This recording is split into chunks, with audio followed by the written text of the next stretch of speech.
In the fall of 1979, protesters broke into the American embassy in Iran, took dozens of people hostage, and kept them there for a long, long time. This was the Iran hostage crisis, an episode that changed the course of American history. Let's take a step back. This hostage crisis didn't come out of nowhere. It was the culmination of several decades of bad blood between the United States and Iran. In 1953, the U.S. helped topple Iran's elected prime minister, replacing him with Mohammad Reza Shah Pahlavi, also known as simply the Shah. The Shah was friendly to the U.S. interests, particularly when it came to oil. The Shah was about as popular in Iran as ants at a picnic. He was a brutal dictator, and his infamous secret police, the Savak, terrorized, tortured, and killed people. Opposition to the Shah grew and grew. In January of 1979, he and his family left Iran on vacation, never to return. By the spring of that year, a religious leader, the Ayatollah Ruhollah Khomeini, took power. This is the Iranian Revolution. Khomeini established a new government, an Islamic Republic. This new government, and the young masses who supported it, had no love for the United States. They staged demonstrations outside the U.S. Embassy in the Iranian capital of Tehran. Trouble was brewing. After leaving Iran, the Shah bounced around from country to country, but after a cancer diagnosis, he wanted to come to the United States to receive the best medical care.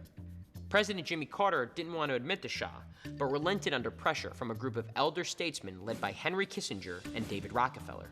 The Shah arrived at the New York hospital on October 22, 1979. As Carter predicted, giving shelter to the Shah angered the Iranian revolutionaries. A lot. So much so that on November 4th, 1979, a huge mob of protesters attacked the U.S. Embassy in Tehran. Knock, knock. Who's there? 3,000 of us, and we're mad as hell. The mob took 63 people at the embassy prisoner. Later, 3 more people were taken hostage at the Iranian Foreign Ministry, bringing the total to 66.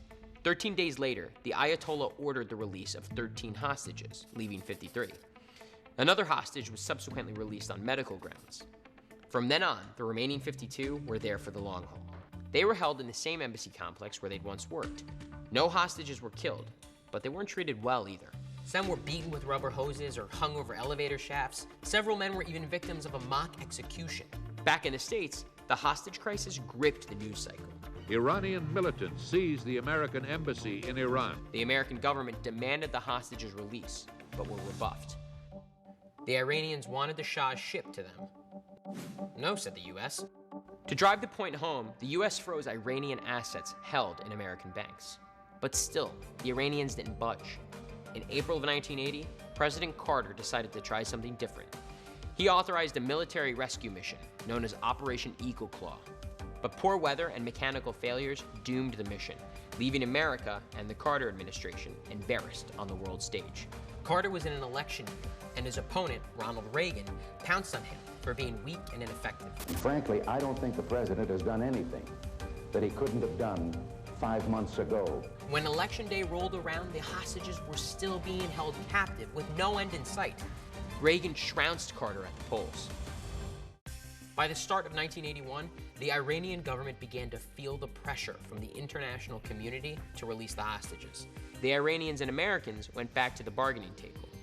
In exchange for lifting the embargo, Iran agreed to release their prisoners. Just hours after Ronald Reagan took the oath of office on January 20th, 1981, the American hostages were freed from captivity. The hostage crisis lasted 444 days. It was a bruising period for the United States and for President Carter. And the ugly mark it left on relations between the United States and Iran lingers to this day.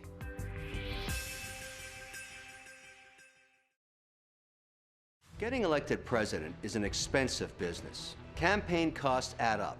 There are advertisements to make, travel expenses, convention costs, even bumper stickers. But where does all this money come from?